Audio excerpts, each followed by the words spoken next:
Он экиси күнү биз шайлоодон келип атат элек, ушу балам экөөбүз жанды калып базарга чыгабыз деп.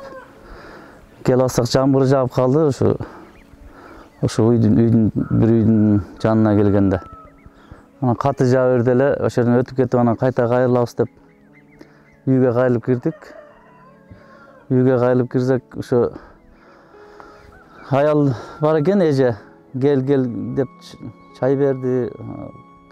Чай ичип атсак эле дүңгүрөп калды. Каты.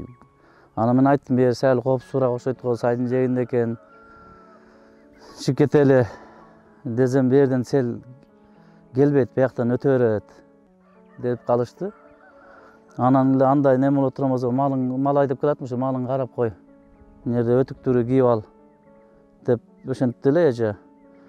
Аны өтүктү кийип балам алып берди. Аны кийип чыксам, аркамды карадым, ошо сел келип атабы десем, карасам аркамда сел багы азыраак экен да, аз экен, мындай алып кете турган неме эмес. Анан чыгып кайта чуркап малга бардым да, бир 100 метрдей. 100 метрдей барып анан кайрылдым. Кайта эле кайрылып кирем дегем да үйгө. Кайта кайрылып үйгө кирем деп чуркап кетип атсам эле капкара болуп эле сел келип туруп, жыгачып каштары менен келип тамды урду да.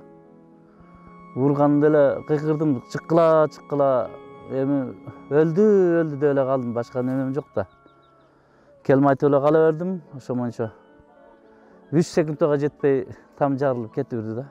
Ошомончо акка менен кетти.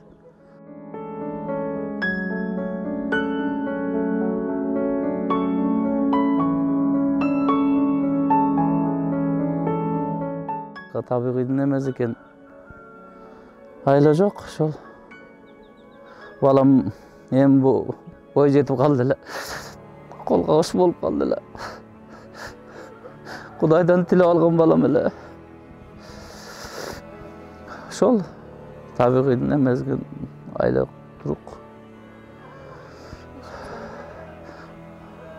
5 кыздан кийин уул эле да, андан кийин кадагы бир кыз дагы уулум бар. 5ти бүтүп 6 класска көчтү эле да.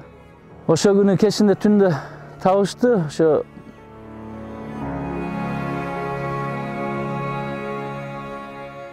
салам кетеми. Мектепте эжекели мактачу эле жакшы окуйт.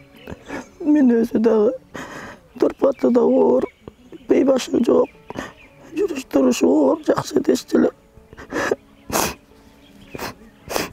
Муну ушу тазалыкка койгон экен.